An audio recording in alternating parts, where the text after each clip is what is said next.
Saludos amigas y amigos del Ecoexploratorio Museo de Ciencias de Puerto Rico. Mi nombre es Henry Rivera y estoy el día de hoy con ustedes como moderador de este extraordinario webinar para dar inicio a nuestra semana de diversidad y educación de ciencia virtual del Ecoexploratorio Museo de Ciencias de Puerto Rico. Durante el día de hoy estaremos junto al estudiante de medicina del recinto de ciencias médicas de la Universidad de Puerto Rico, a Brian Cobo Torres, quien nos estará hablando sobre cómo se vería una segunda ola del COVID-19. Pero antes de comenzar con Brian, les recuerdo que si están viéndonos a través de Facebook Live, pueden enviarnos sus preguntas a través de los comentarios. En la sección de comentarios, ahí nos pueden escribir sus saluditos y sus preguntas, de las cuales estaremos extrayendo algunas de ellas mientras el tiempo nos los permita, para poderlas contestar en vivo junto al recurso del día de hoy, a Brian Cobo Torres. De igual manera, si nos estás viendo a través de Zoom, recuerda que nos puedes enviar tus preguntas y comentarios a través de Q&A, de Questions and Answers. El botoncito lo vas a encontrar aquí abajito. Si estás en tu celular o en tu tableta, solamente le das un pequeño clic encima de tu pantalla y debe de aparecer los botones en la parte de abajo. Van a encontrar el área de chats desactivada durante el periodo del webinar, pero cualquier pregunta o comentario pueden ser enviados a través del Q&A. Más adelante estaré con ustedes para más información sobre nuestra semana de ciencia virtual, que les prometo es una bien cargada con muchas cosas bien chéveres, bien buenas relacionadas a la diversidad, a la educación y a diversos otros temas, como lo es el lanzamiento del rover Perseverance, que se estará transmitiendo en vivo este próximo jueves a las 7:30 de la mañana por el Ecoexploratorio. Mientras tanto, vamos ahora a comenzar nuestra semana de diversidad y educación de ciencia virtual con nuestro recurso invitado, el estudiante de medicina de la Universidad de Puerto Rico, recinto de ciencias médicas, a Brian Cobo Torres, con el tema ¿cómo se vería una segunda ola del COVID-19? Con ustedes, Brian Cobo. Muy buenas tardes, mi nombre es Brian Cobo Torres, soy estudiante de segundo año de medicina del recinto de ciencias médicas y también parte de la directiva de Ciencias en tus Manos. Hoy les estaré hablando de cómo se vería una segunda ola de COVID-19. Antes de partir, les quiero dar un outline de lo que estaremos hablando y empezando, estaremos hablando del monitoreo, ¿verdad? Cómo se monitorea una pandemia. Las primeras olas, ¿dónde estamos en esta ola? Estamos hablando de la curva. Y la segunda ola, sobre qué podemos esperar y cómo la podemos prevenir. Y al final estaré resumiendo los puntos más importantes y estaré aceptando preguntas de ustedes y para contestarle a las preocupaciones que ustedes tengan. ¿Cómo se monitorea una pandemia? Aquí vamos a discutir los términos que se utilizan para describir una pandemia, cómo los científicos y los oficiales de salud pública monitorean una pandemia, y comenzamos primero definiendo qué es una pandemia y cómo se diferencia de una epidemia. Pues primero hay que definir lo que es un brote. Un brote es un aumento súbito de casos de una enfermedad en un área limitada en un periodo específico de tiempo. Ok, ¿qué significa esto? Hay muchos ejemplos, por ejemplo, hay veces que hay unas enfermedades que tienen un periodo donde tienen un umbral de casos, que son los casos que usualmente ocurren, que es normal. Cuando la cantidad de casos superan ese umbral, ahí es donde tenemos un brote, que es algo que está fuera de lo que es usual. Para términos de COVID-19, como esto es una enfermedad nueva, que antes no era conocida, pues un solo caso ya era un brote. Ahora, epidemia. Epidemia es un brote que es suficientemente grande para afectar varias regiones geográficas. Un ejemplo, tenemos una enfermedad que, vamos a decir que hubo un brote en Bayamón, ¿verdad? Esta enfermedad pasó el número de lo que se considera normal y ahora se convierte en un brote. Si eso se sigue propagando a diferentes áreas geográficas, vamos a decir San Juan, Guaynabo, etcétera, pues ahí tenemos una epidemia. Pero lo que estamos viviendo hoy es un poco diferente. Ahí es donde vamos con lo que es una pandemia. La pandemia es un brote de una enfermedad en varias partes del mundo. Eso es lo que estamos viviendo hoy día, una pandemia. Porque casi más de 100 países están siendo afectados por COVID-19. Ahora, hay muchos términos que se utilizan, ¿verdad?, para describir qué está ocurriendo con una pandemia. Y yo voy a discutir dos de ellas. Prevalencia e incidencia. ¿Qué es prevalencia? Prevalencia es el número total de casos o el porciento de la población que está infectada en un punto de tiempo específico. ¿Qué significa eso? Si miramos, por ejemplo, el número de casos totales que hay en Puerto Rico, que es alrededor de 15.431, pues esa es la prevalencia. Y también se puede expresar como un porciento de la población total. Si cogemos ese número y lo dividimos por la cantidad de gente que hay en Puerto Rico, te va a dar el porciento de personas que han sido afectadas por este virus. Incidencia. Incidencia es un poco diferente, te da otro tipo de información. Es el número de casos nuevos o qué tan rápido la gente se está infectando. Si miramos, por ejemplo, hoy se reportaron X cantidad de casos nuevos. Pues esa cantidad es la incidencia. Y si miramos en una gráfica de tiempo sobre ¿verdad? Aquí están los casos nuevos y el tiempo en el eje de X, pues veremos cómo va progresando esto a través del tiempo. Si están aumentando la cantidad de casos nuevos, está disminuyendo. Eso nos da información de cómo está progresando esta pandemia. Ahora, hay otras maneras de describir qué está ocurriendo con una pandemia. Por ejemplo, el R0, que es el número de reproducción básico. ¿Qué información te da eso? Es el número de casos de infecciones promedio que son generados por un solo caso durante el periodo infeccioso de una población susceptible. Ok, antes de continuar, quiero explicarles lo que es una población susceptible. Una población susceptible es una población donde no hay inmunidad, ya sea porque no hay vacuna disponible, no hay suficientes personas que hayan superado la enfermedad para ser inmunes. Otra cosa es que no hay manera de manejar este virus, que es una manera que se ha sido probada de manejar este virus. No hay tratamiento para esta enfermedad de COVID-19. Y estas son cosas que aplican. Y por eso, si miramos aquí, esta persona, vamos a suponer que está infectada y que no tomó las precauciones necesarias como usar mascarilla y distanciamiento social para no afectar a otras personas. Y aquí, 2 personas se infectaron. Para este caso, tenemos que por cada persona que, ¿verdad?, infectada, se producen 2 más. Y ese es el número R0. En este caso sería 2. Ahora, ¿cómo interpretamos este número de R0? Si el R0 es mayor de 1, te está diciendo que se producen una mayor cantidad de casos a partir de 1 solo.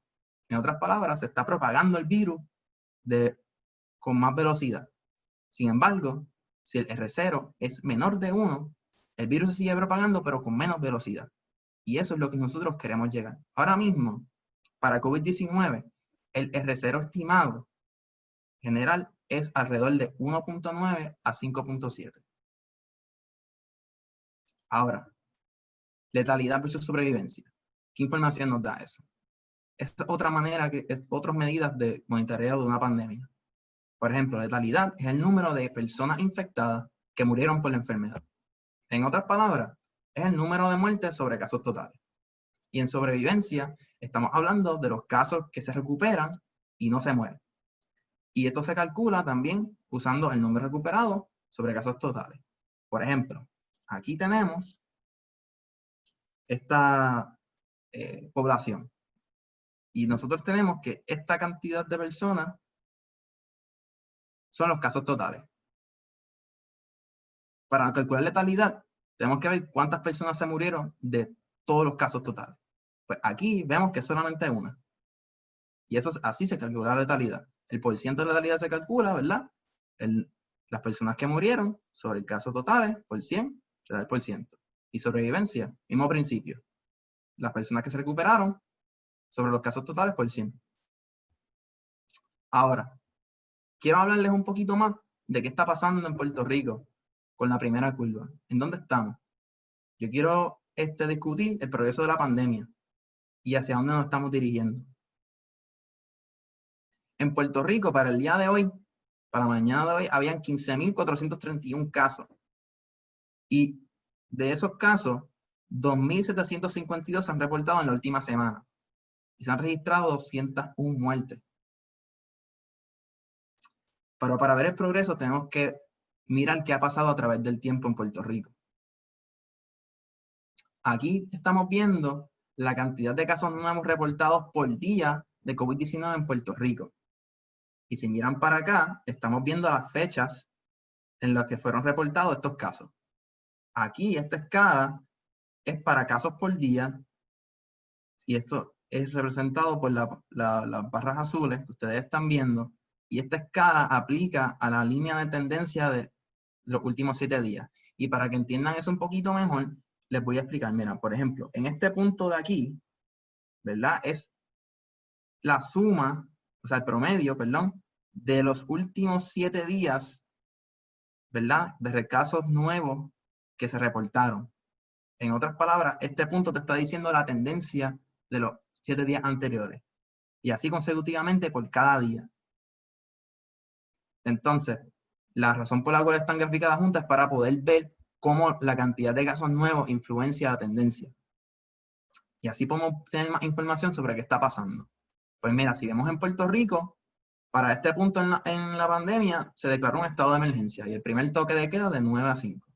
Luego se cambió el toque de queda, se puso un poquito más estricto de 7 a 5. Para este punto se comenzaron a reabrir algunos negocios y servicios. Luego se reabrieron las playas y otros negocios y quiero resaltar que en esta reapertura, ¿verdad? Se hizo en contra de las guías del CDC, ya que según el CDC nosotros tenemos que tener 14 días corridos que nosotros tengamos un descenso de casos nuevos para poder comenzar la reapertura. Pero si vemos bien aquí, eso no está ocurriendo. Otra cosa, se reabren los centros comerciales aquí y luego cambian el toque de queda. Otra cosa que quiero resaltar es que por la naturaleza de la biología del virus, nosotros tenemos que entender que las medidas que nosotros tomamos no se ven inmediatamente. Y eso es porque el periodo de incubación del virus es de 2 a 14 días. Y el promedio de las personas usualmente desarrollan síntomas para los 12 días. So, si lo piensan bien, lo que estoy diciendo aquí es que si nosotros hacemos un cambio, ¿verdad? Y cerramos, vamos a suponer que cerramos Puerto Rico completo, esos efectos no los vamos a ver hasta alrededor de 2 semanas después. Y aquí cerraron las playas, cines y teatros y otros negocios, ¿verdad? Para mitigar estos efectos. Y esto es lo que les estoy diciendo. Aquí se cerró y ustedes ven que hay un incremento, pero esos efectos son de 2 semanas anteriores en promedio. Y si queremos ver, ¿verdad? Hasta dónde nos estamos dirigiendo, es hacia acá donde estamos dirigiendo. Hay un aumento neto en casos cada día. Ahora, antes de continuar, yo quiero explicarles, ¿verdad? Nosotros no podemos saber exactamente qué va a pasar con Puerto Rico, ya que nosotros, ¿verdad? Eso depende de nosotros como tal, de lo que hagamos. Pero sí podemos ver qué pasó y qué hicieron en otros países y otros sitios donde sí pudieron controlar la pandemia y las cosas que hicieron. Y nosotros podemos aprender de esas situaciones para aplicarlas a Puerto Rico. Por ejemplo, en este punto se declara un estado de emergencia en New York. Aquí cierran las escuelas. De luego se establece la cuarentena en este punto en la pandemia. Y aquí se establece el uso de mascarilla obligatorio. En este punto se establece un sistema de rastreo como el que se estableció aquí en Puerto Rico en Villalba. Y luego de todo esto, aquí es donde se comienza un plan de reapertura de 4 fases, que ellos lo hicieron por región, de acuerdo a la guía del CDC. Algo que quiero resaltarle aquí es que, si ustedes ven, ellos tuvieron un descenso por un montón de tiempo, pero no hubo reapertura después de los 14 días. ¿Por qué? Porque ellos querían evitar un aumento de casos súbitos antes de tiempo, ¿verdad? Antes de que bajaran los casos a un nivel aceptable para poder reabrir. Y el hecho por la cual hacemos eso es porque no queremos colapsar el sistema de salud. Si se colapsa el sistema de salud, eso puede causar que muchas personas no reciban la atención médica que necesitan, no solamente por COVID, sino por otras razones médicas, y eso puede causar que muchas personas mueran que no deberían, que se puede evitar.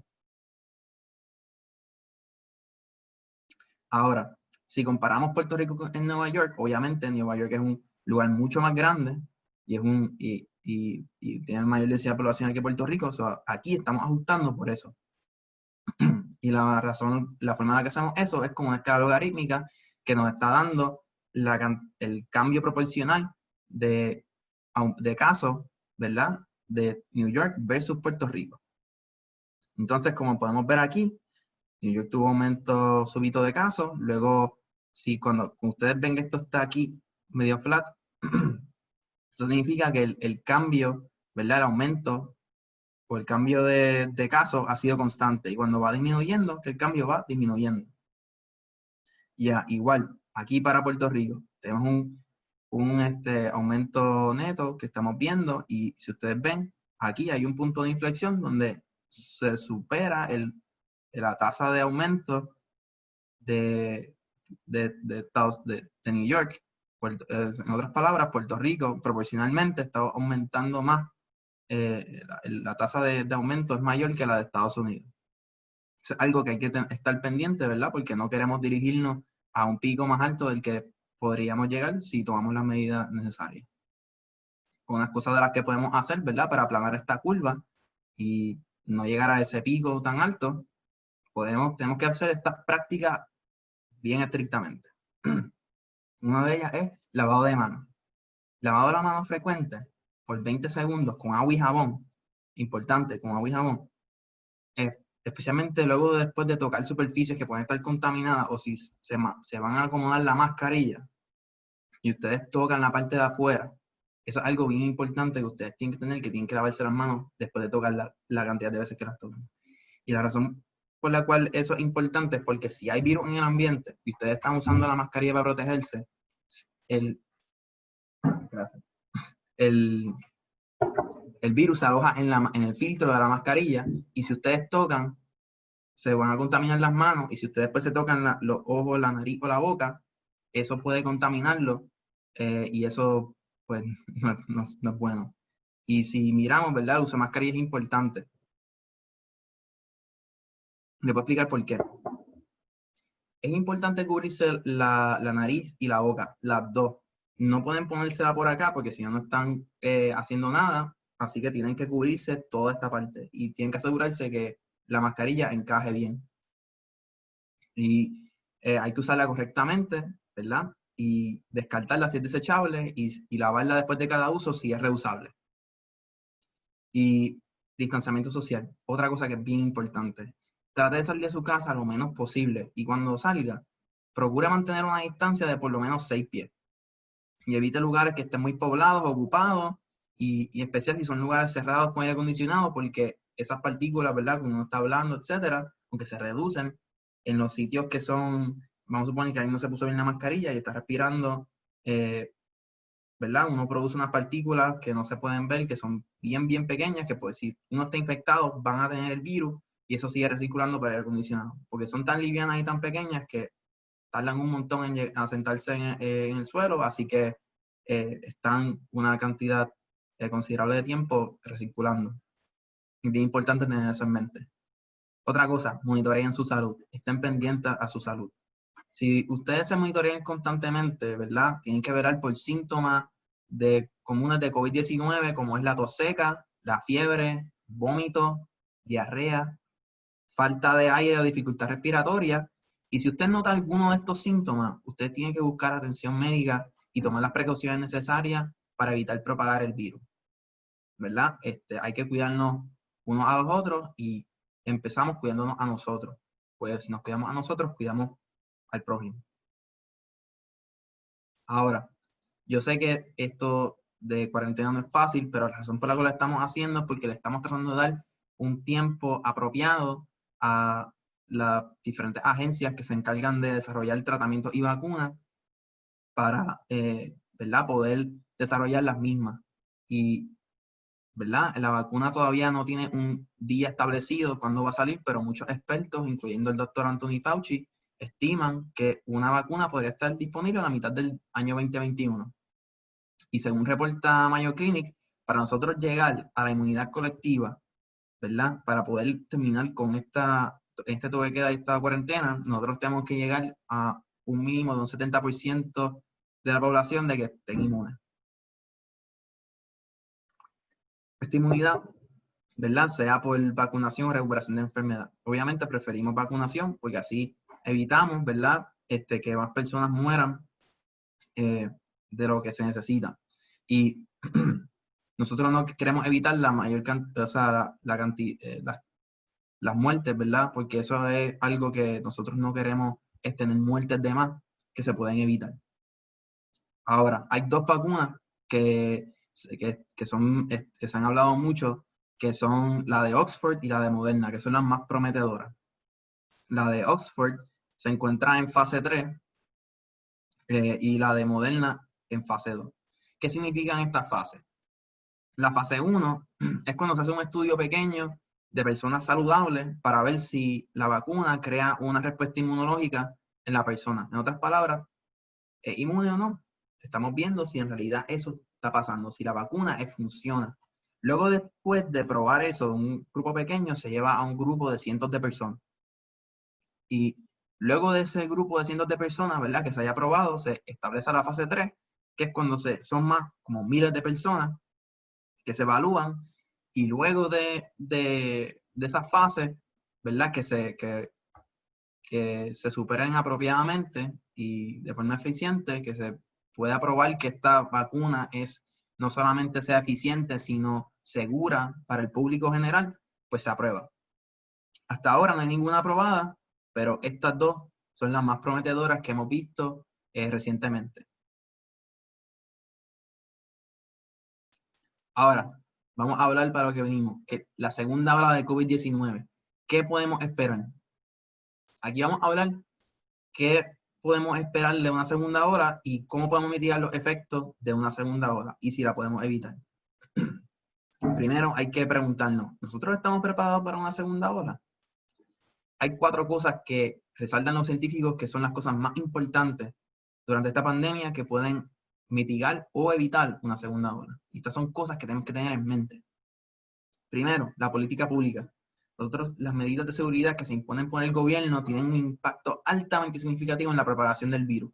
De hecho, fue la razón número 1 que dieron los científicos, que era lo que más influencia tenía sobre cómo progresaba esta pandemia. Segundo, igual de importante, el esfuerzo ciudadano.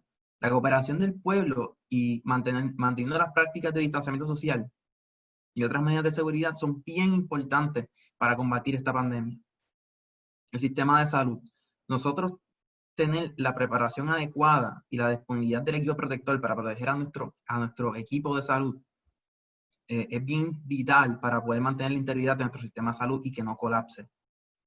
Otra cosa, cuando ¿verdad? Cuando se imponga un tratamiento aprobado, eso es algo que también influye la disponibilidad del mismo. Otra cosa, como los científicos lo describieron, el infodemic. Combatir la desinformación, ¿verdad? Nosotros la podemos combatir orientándonos de fuentes confiables. Un ejemplo de fuentes confiables son la página del CDC, el Ecoexploratorio, obviamente. Hay otras páginas también que se dedican a brindarle información verificada de una manera simple para que todo el mundo la pueda entender. Ciencia en tus manos, Epidemiología Puerto Rico, Ciencia Puerto Rico. Hay muchas páginas de diferentes científicos y doctores puertorriqueños que han decidido darse la tarea de poder darle al pueblo de Puerto Rico estas herramientas para que se puedan informar apropiadamente, de una manera más simple que tener que estar yendo a distintas páginas del gobierno, pues páginas como Ecoexploratorio y Ciencia Puerto Rico y Ciencia en tus manos tratan de darte esta información de una manera más simplificada. Y eso es algo que es bien importante, porque si no, como el ejemplo que les voy a dar próximamente, pueden pasar cosas que no tan buenas. Por ejemplo, Si miramos en el caso de Irán, si miramos la gráfica de casos nuevos reportados por día de COVID-19 en Irán, vamos a ver qué pasó con ellos y por qué tuvieron una segunda ola y cómo ellos la manejaron y por qué tuvieron los efectos que tuvieron. Si miran aquí, esta gráfica es similar a la primera que enseñamos de Puerto Rico. Estamos mirando la cantidad de casos nuevos por tiempo, ¿verdad? Cada fecha que se reporta. Aquí están viendo, ¿verdad? Los casos reportados por día. Y esta es la tendencia de los 7 días anteriores en cada punto. Si ustedes ven, aquí es que se impone la cuarentena. Cuando ya la tendencia era de casi 20,000 por semana. Luego, aquí, cuando vieron un descenso, decidieron reabrir reabrir la economía completamente. Y después tuvieron un aumento súbito, una segunda ola que fue mucho peor que la primera que tuvieron. Y aquí se impusieron unas restricciones limitadas sobre qué cosas podían abrir, etc. Y para personas que se están preguntando, todavía ellos no han podido manejar esta segunda ola. Esta data es hasta hace 2 días, así que todavía están bregando con esto. Y esto es algo que nosotros queremos evitar. Esto es lo que nosotros queremos evitar, una segunda ola de mayor magnitud. Y otra cosa que queremos hacer es tratar de que la primera ola baje y no siga aumentando, ¿verdad? Y nosotros tenemos una responsabilidad también individual de las cosas que nosotros podemos hacer para evitar esta segunda ola. Y para que las cosas que hay que evitar, las voy a estar escribiendo ahora, que estos son los errores que tenemos que evitar para evadir una segunda ola.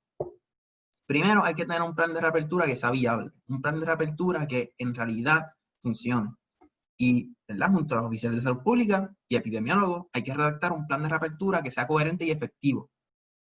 Otra cosa, aun cuando disminuyan los casos significantemente, hay que mantener el distanciamiento social. ¿Por qué? Porque si no, podemos provocar una segunda ola o otro pico si estamos todavía en la primera ola. Otra cosa, hay que mantener el lavado de manos y uso de mascarilla. Esto, aunque sea difícil para muchos, esto es la nueva normal para nosotros, así que aunque disminuya la cifra de casos diarios, es importante mantener estas medidas preventivas para evitar el contagio. Otra cosa, hay que mantener las prácticas de aislamiento. Muchos estudios epidemiológicos estiman que mantener estas prácticas pueden evitar o atrasar considerablemente una segunda ola. Y esto es algo que queremos hacer. Nosotros queremos, ¿verdad?, mantenernos nosotros saludables y en nuestra comunidad. Y esto requiere el esfuerzo de todos, que nosotros trabajemos como conjuntos para poder lograr esto. Y antes de terminar, de verdad, quiero resumir un poco lo que quiero que ustedes se lleven de esta pequeña charla. El futuro de esta pandemia está en nuestras manos. Todavía no sabemos qué va a pasar en Puerto Rico, porque depende de nosotros. Así que es nuestro deber mantenernos informados con fuentes confiables, como les dije anteriormente, para que puedan tomar las decisiones correctas con respecto a esta pandemia. Para que sepan exactamente cuáles son estas fuentes confiables, la página del CDC, la página del Departamento de Salud, hay unas páginas, ¿verdad?, que están hechas para esto, como Ecoexploratorio, Ciencia en tus manos, Epidemias de Puerto Rico, Ciencia de Puerto Rico, hay muchos ejemplos. También hay que velar por nosotros mismos, porque si nos cuidamos, estamos cuidando a los que nos rodean. Así que, aunque sea difícil, hay que mantenernos firmes y continuar con estas prácticas de higiene, que son aislamiento, en el caso si están enfermos, distanciamiento social, para evitar el contagio. Y algo que quiero resaltar es que hay que practicarlas todas igual de bien. Tenemos que ser bien estrictos con eso. O sea, hay que lavarnos las manos bien por 20 segundos con agua y jabón. Agua y jabón funciona mejor que el hand sanitizer, pero si no tiene agua y jabón a la mano, el hand sanitizer funciona bien también. Pero mientras puedan, traten de usar agua y jabón. Así que hay que mantener la mascarilla, el distanciamiento social y lavado de manos. Todas esas prácticas hay que hacerlas bien para poder protegernos eficientemente y también proteger a los demás. Antes de terminar, quiero darle unas gracias a los científicos y profesionales de la salud. Estas personas que están dedicando sus vidas a proteger a las personas que han sido afectadas por esta pandemia para que nosotros podamos vivir un mejor estilo de vida. Y Quiero coger un espacio para darle gracias a todos esos doctores, enfermeras, tecnólogos médicos, científicos, personas que están en la primera línea ahí de la pandemia, tratando de mitigar estos efectos y que nosotros podamos estar mejor, para un Puerto Rico mejor. Y yo quiero agradecer también a Monzón y al equipo del exploratorio por haber permitido esta oportunidad de poder hablarle a ustedes sobre este tema, al equipo de Ciencia en tus Manos, el doctor Ramos Benítez, doctor de Jesús, doctor Colón Cruz y Alondra Rodríguez, y también a mi compañera de medicina, Andrea Sánchez, que fue la que hizo Epidemiología Puerto Rico. De verdad, gracias a todos ustedes por ayudarme a redactar esta presentación, y le doy gracias a ustedes por su atención y estar aceptando preguntas ahora mismo.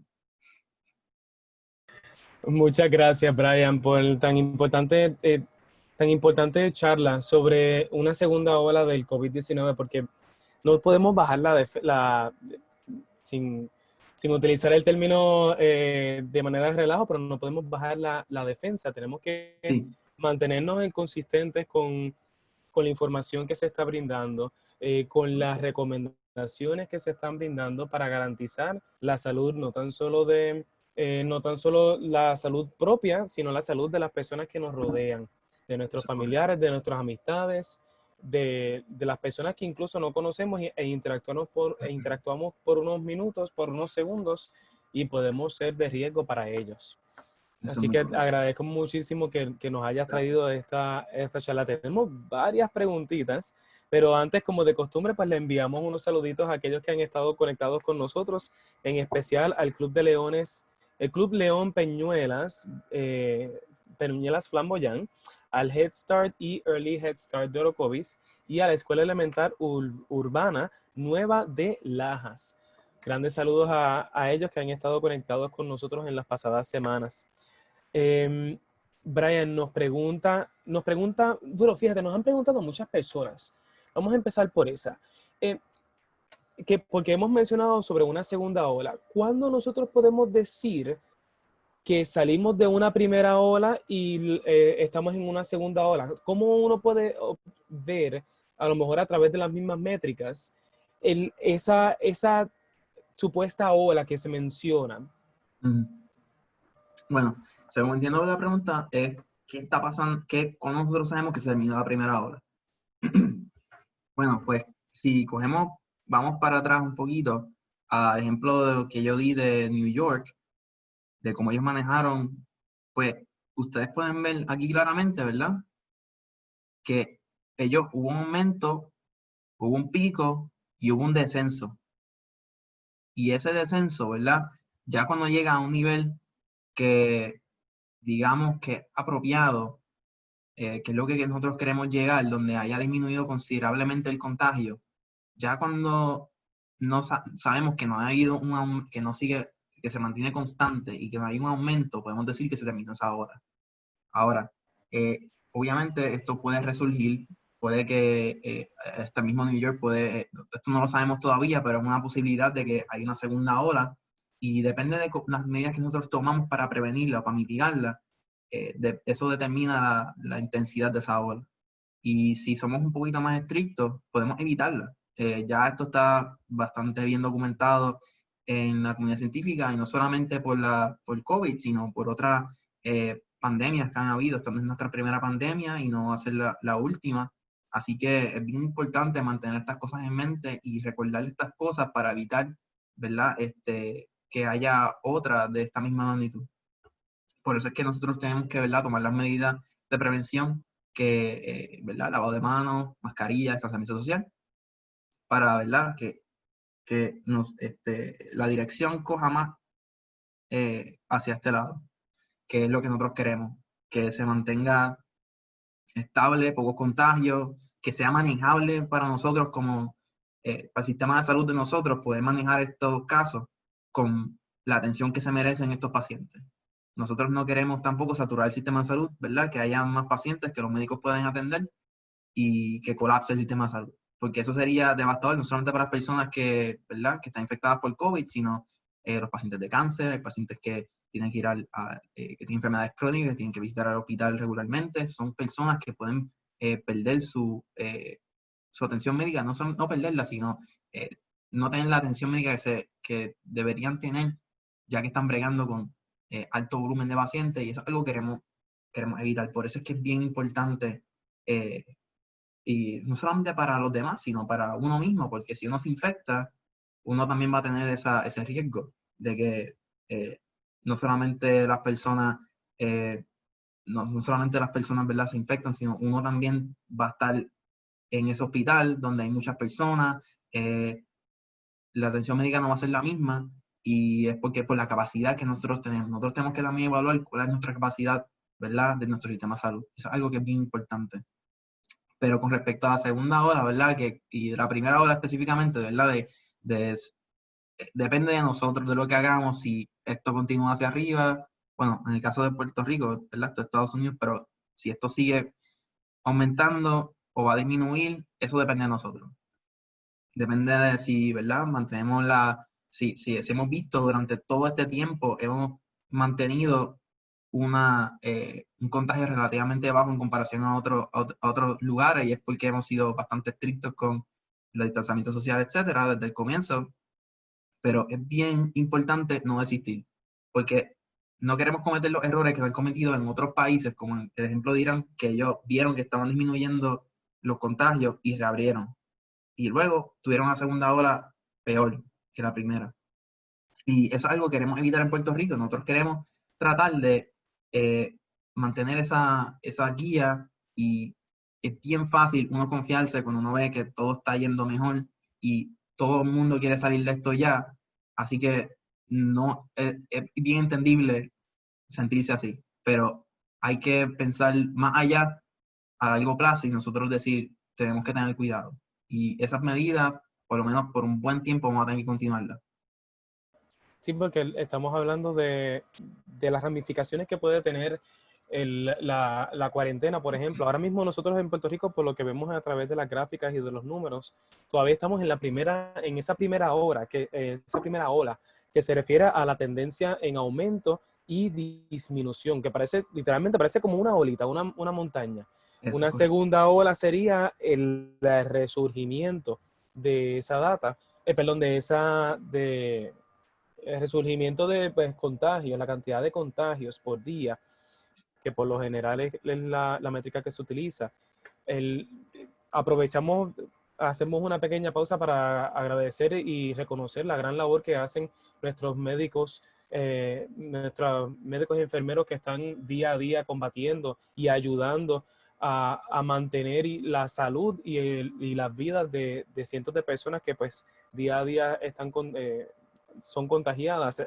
Miles de personas que a través del mundo se contagian día a día. Y es muy importante lo que mencionó Brian, el que nuestra acción significa no solamente la seguridad de nosotros y nuestras familias, sino también la capacidad que la respuesta que puede tener el sistema de salud para proteger esas vidas.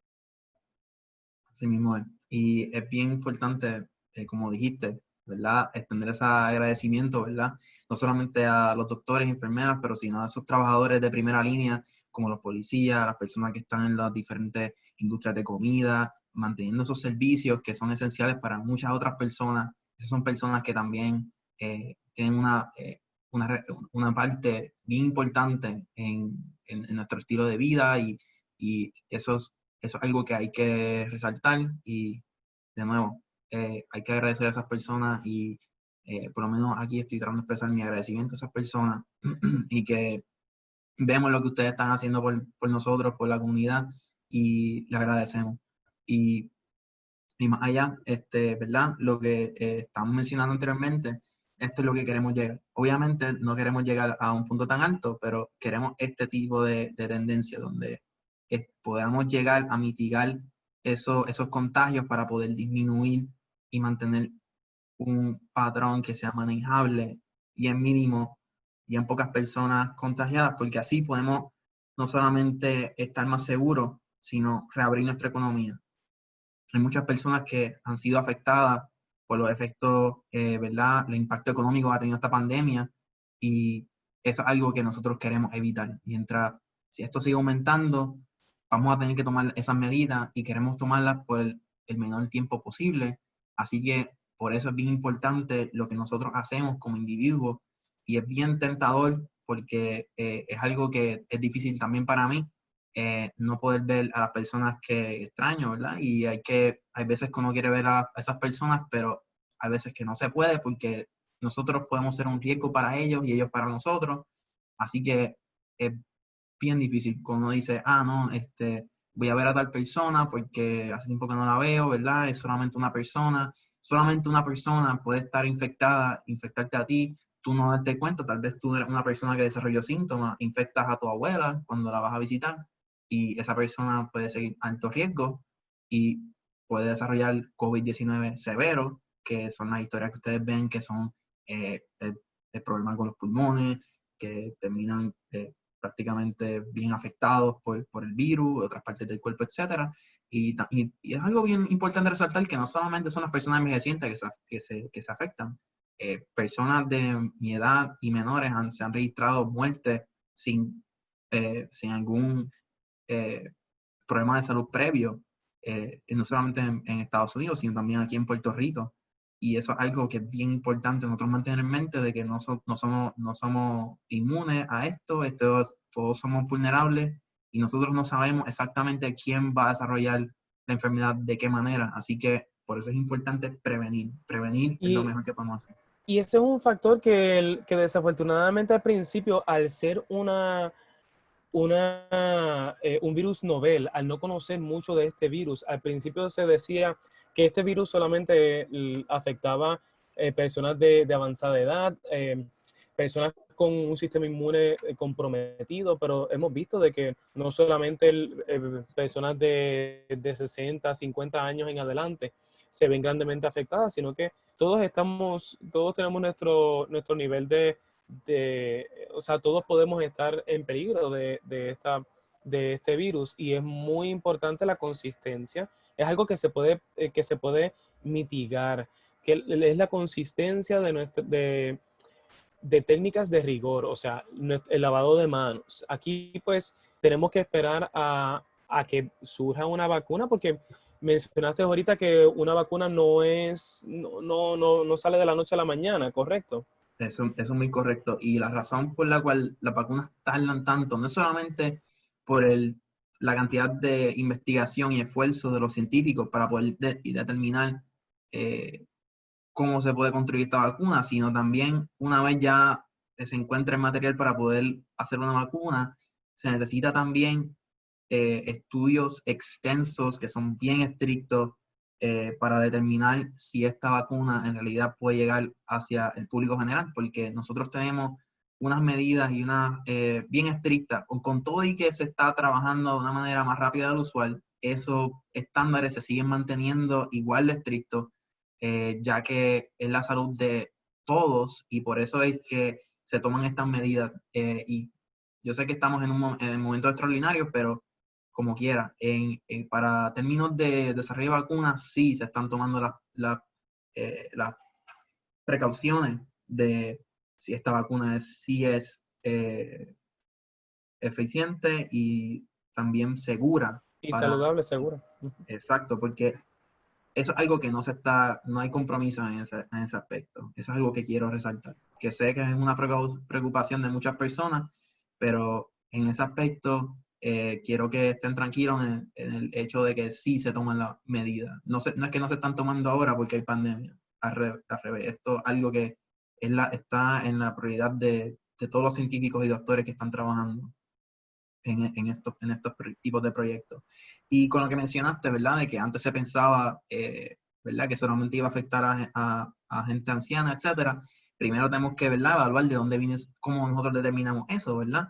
Pues algo que quiero explicarles es que la razón por la cual nosotros tenemos esa información es porque, ¿verdad? Donde se inició, donde ocurrió el primer brote de este virus que se registró fue en China, en una provincia de China, y pues el estudio epidemiológico que se hizo, retrospectivo, ¿verdad? Luego de que ellos estuvieron manejando ese brote por una cantidad de tiempo, ellos hicieron un estudio, ¿verdad? Retrospectivo, de verdad, ¿qué fue lo que pasó aquí? ¿Qué personas se afectaron más?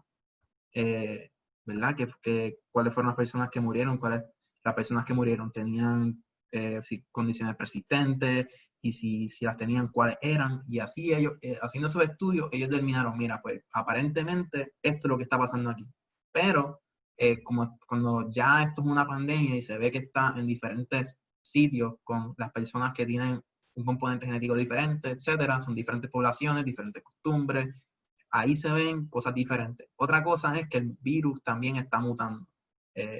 ¿Verdad? Los virus mutan, evolucionan en una manera bastante acelerada, así que es algo que es importante tener en mente. Por eso, otra cosa que tenemos que evitar contagiarnos, porque hay una posibilidad, ¿verdad?, que mientras más se propaga el virus, este virus va a volverse un poco más eficiente. Y eso, así que funciona la biología, y no solamente los virus, las bacterias también tienen este patrón de evolución donde tratan por eso, como por ejemplo la resistencia a antibióticos es un ejemplo, pero nada, el punto que quiero que se lleven es que hay muchas cosas que, ¿verdad?, que se toman en cuenta cuando estamos hablando ¿verdad?, de cómo este virus afecta nuestras vidas, pero la otra cosa que quiero que entiendan es que la información que nosotros se divulga, ¿verdad?, es de estudios que se hacen, ¿verdad?, de lo que se observó, porque no hay manera realmente de predecir qué pasaría en una población, ¿verdad?, con el virus antes de que en realidad se haya visto en el mundo real cómo este virus interactúa en la biología humana. Y, ¿verdad?, en ese momento había pasado bien poco tiempo, teníamos información bien limitada, nadie sabía dónde exactamente había salido el virus, habían teorías, pero ahora tenemos un poquito más de información, ¿verdad?, ya que hemos visto las cosas que han pasado en otros países, en Estados Unidos, en China, en Europa y en otras regiones del mundo donde hemos visto diferentes patrones. Pero algo que quiero resaltar aún más es que el rol que nosotros tenemos en esta pandemia, que es bien importante. Aunque ustedes no lo crean, el esfuerzo comunitario tiene un impacto bien significativo en cómo progresa esto. Así que nosotros somos los que decidimos en realidad qué va a pasar con esta pandemia. Y una de las herramientas más importantes es el uso de mascarilla. Y desafortunadamente mencionaste sobre las tendencias que podemos estar observando en diferentes otros países. Y es triste e indignante y preocupante el ver cómo en lugares como Estados Unidos ha surgido esta idea de que las mascarillas son negativas, van en contra, bueno, que se ha politizado el uso de mascarillas, cuando la mascarilla viene siendo, estamos conscientes de que habemos muchos que tenemos que exponernos, que tenemos que salir a la calle porque tenemos que trabajar, porque tenemos que ir a hacer compras, porque dependemos de salir, no podemos estar 100% encerrados. Y al nosotros salir nos exponemos y lo más importante es tener una mascarilla que nos asegure. Que mencionaste ahorita el uso mira, yo te puedo traer un ejemplo. Yo he tenido que ir a hacer compras y he visto personas que desafortunadamente tienen la mascarilla a mitad de nariz. Eso es correcto, sí. Sí, a lo mejor tú proteges, yo buscando la lógica detrás de esto, lo que a lo mejor tú puedes, el particulado que puede salir de tu boca cuando estás hablando o cuando toses, pero a través de tu nariz también estás inhalando partículas y exhalando partículas que también pueden ser, que no las estás aguantando si no tienes la mascarilla bien puesta, ¿correcto? Sí, bueno, pues para el término de las mascarillas, lo que yo quiero decir es que las mascarillas no son seguras, no se tienen que preocupar. Yo sé que hay mucha preocupación sobre varias cosas que he visto en las redes sociales donde las personas piensan que puede afectar su salud, pero yo les quiero, ¿verdad?, asegurarle a ustedes que las mascarillas no causan ningún efecto negativo en términos del aire que están respirando. Si acaso, el efecto es protectivo. Y no se lo digo yo, sino solamente, eso es algo que está bien registrado en la comunidad científica y médica, pero si ustedes se ponen a analizar, ¿verdad? Hay muchos médicos que trabajan todos los días, especialmente las personas que están en el hospital ahora mismo, que tienen la mascarilla puesta todo el día. Y, ¿verdad? Nosotros creo que podemos decir que sí hay pruebas de que las mascarillas son seguras. Y en realidad, eso es lo más que puedo decir sobre el tema, pero lo que quiero decir es que no se preocupen, las mascarillas son seguras, te protegen a ti y protegen a otros.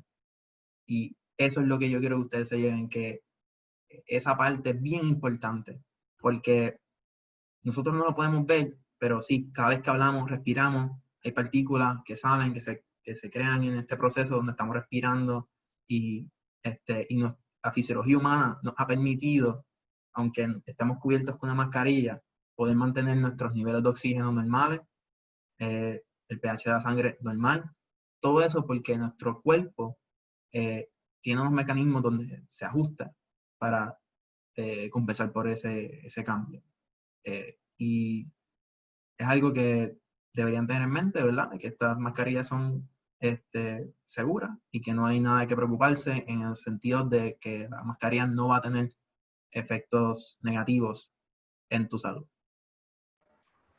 Claro, y si los médicos y enfermeros en el hospital pueden estar con la mascarilla todo un día completo, durante toda su labor, yo al salir a hacer compra o a trabajar, puedo estar tranquilo de que de que no me va a afectar a mí. Y al revés, me va a beneficiar grandemente. De verdad que pues, y es mucho también buscar información de fuentes confiables, porque Por supuesto. desafortunadamente, como mencionaste, hay mucha información que apela a nuestros sentidos, que nos llama la atención y crean una falsa confianza de esa información cuando en realidad es incorrecta, porque no sale de fuentes confiables, no sale de personas que sí hacen los estudios, que han trabajado con esos estudios o que eh, suministran esa información. Sí. Que cualquier persona puede hacer un video y crear una falsa perspectiva en las redes sociales y pues desafortunadamente eso se comparte mucho. Sí, tengan mucho cuidado, ¿verdad? Eso es lo que puedo decirles. Tengan mucho cuidado donde ustedes obtienen su información. Es bien importante, ¿verdad? Tratar de ser bien celosos con las cosas que uno cree. Cuando uno va a tomar decisiones sobre su salud, uno tiene que ser bien celoso y estricto con eso, porque la salud es bien importante, es una parte vital de nuestras vidas y, ¿verdad? Hay que asegurarle que estamos tomando las decisiones correctas. Así que, ¿verdad? Si usted no está seguro si la información que usted está viendo está correcta o incorrecta, hay muchos otros sitios donde ustedes pueden verificar esa información. Porque si una información está correcta, se va a estar disponible, especialmente con las herramientas que tenemos hoy día, va a estar disponible fácilmente para nosotros. Y si no, hay varios sitios donde usted puede preguntar y buscar ese tipo de consejos si lo necesita. Para eso están las diferentes páginas de personas de Puerto Rico que se han dedicado a crear un espacio para este tipo de conversación. Como les dije, ¿verdad? Aquí en Ecoexploratorio es algo que siempre se ha fomentado, ¿verdad? La educación y divulgar esta información de una manera accesible, así mismo como la Ciencia en tus manos, Epidemias de Puerto Rico, Ciencia de Puerto Rico. Hay muchas páginas de muchas personas de Puerto Rico que tienen una vocación y un compromiso con el pueblo de Puerto Rico. Y yo me siento bien de que puedo decir que soy parte de este movimiento y me siento agradecido de poder participar de esto para, ¿verdad? Digamos, contribuir a esa divulgación. Y como, ¿verdad? Si ustedes piensan, ¿verdad? Tienen algún tipo de duda, cosas que ustedes quieran preguntar y no se les ocurre en este espacio, pueden preguntar en la página de Ecoexploratorio, en la página de Ciencia en tus manos. Estamos disponibles para ustedes. Nosotros estamos aquí para ustedes, para que apoyarlos de la manera que sea posible para ustedes, ¿verdad? Nosotros poder darles esa información si no la pueden encontrar ustedes o no la saben interpretar. Para eso estamos nosotros, para ayudarlos a ustedes. Y eso es algo que quiero que ustedes tengan, ¿verdad? Usen esa herramienta, úsenos a nosotros, que nosotros estamos ahí para ustedes, para darles la tranquilidad y asegurarles que ustedes tengan la información correcta para que ustedes puedan mantenerse ustedes mismos y a sus familias saludables, sanas, seguros. Eso es lo que nosotros queremos. Así mismo es. De verdad que muchísimas gracias, Brian, por estar el día de hoy con nosotros. Qué bueno Gracias a ti. escucharte nuevamente a través de Ciencia Virtual y esperamos tenerte pronto una vez más para traer más Gracias. información porque, como tú bien mencionas, nosotros estamos para ustedes. Y gracias a todos nuestros recursos que han estado como parte de nuestra familia del Ecoexploratorio brindando esta información y a Ciencia en tus Manos, que ha tirado una gráfica muy interesante, una infografía muy interesante y fácil accesible porque tenemos mucha información. Hay mucha información disponible, pero también hay muchas organizaciones como Ciencia en tus Manos y como el Ecoexploratorio que puede traducirle esa información y que la brinda de una manera más fácil y entendible. Y cuán pertinente puede ser para usted la información, pues ahí lo tienen disponible. Así que agradecemos muchísimo una vez más por estar con nosotros y continuamos.